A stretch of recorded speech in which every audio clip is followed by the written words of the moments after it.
இது மட்டும் தெரிஞ்சுதுன்னா நீங்கள் தேங்காய் தண்ணீரை வீணாக்கவே மாட்டீங்க. நிறைய பேர் தேங்காய் உடைக்கும் போது பார்த்திங்கன்னா அந்த தண்ணி கீழே போயிடும். அதை பற்றி கவலைப்பட மாட்டாங்க. ஒரு சிலர் அதை வந்து டம்ளரில் பிடிச்சி தான் குடிப்பாங்க. இந்த மாதிரி சிலர் வந்து பண்ணுவாங்க. இந்த தண்ணியை நீங்கள் எப்படி பயன்படுத்துங்க அப்படின்னு தெரிஞ்சுக்கிட்டால் அது ரொம்பவுமே உங்களுக்கு யூஸ்ஃபுல்லாக இருக்கும். அதை தெரிஞ்சுக்கிறதுக்கு முன்னாடி நீங்கள் இன்னும் இந்த சேனலை சப்ஸ்கிரைப் பண்ணலைன்னா மறக்காமல் சப்ஸ்கிரைப் பண்ணி பக்கத்தில் இருக்கக்கூடிய ஆல் பெல் சிம்பிளை ப்ரெஸ் பண்ணிக்கோங்க. அப்போ தான் நான் போடுற வீடியோ உடனுக்குடனே உங்களுக்கு நோட்டிஃபிகேஷனாக வருங்க. அதாவது நீங்கள் தேங்காய் உடைச்ச தண்ணி இருக்குது பார்த்தீங்களா, அதை ஒரு பாத்திரத்தில் நீங்கள் வந்து வச்சுக்கோங்க, பிடிச்சி வச்சுக்கோங்க.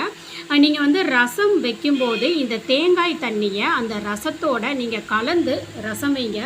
செம்ம டேஸ்ட்டாக இருக்குங்க. அது மட்டும் இல்லாமல் உடலுக்கு ரொம்ப ரொம்ப ஆரோக்கியம், உடலுக்கு வந்து ரொம்ப குளிர்ச்சியும் தரக்கூடியது. அது மட்டும் இல்லாமல் இந்த ரசம் சாப்பிட்றதுனால நல்ல ஜீரணமாகும்.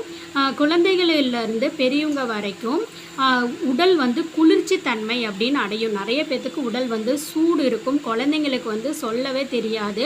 அப்படி இருக்கும்போது நம்ம மேக்சிமம் குழந்தைங்களுக்கு ரச சாதம் தான் கொடுப்போம். இந்த மாதிரி நீங்கள் வந்து வச்சிங்க அப்படின்னா இந்த ரசத்தை வந்து ரொம்ப விரும்பி சாப்பிடுவாங்க. இது ஒரு இயற்கையான டேஸ்ட்டு குடிக்கக்கூடியது தான் இந்த தேங்காய் தண்ணீர். இனிமேட்டு தேங்காய் தண்ணியை வேஸ்ட் பண்ண மாட்டீங்க அப்படின்னு நான் நம்புகிறேன். தேங்க்ஸ் ஃபார் வாட்சிங்.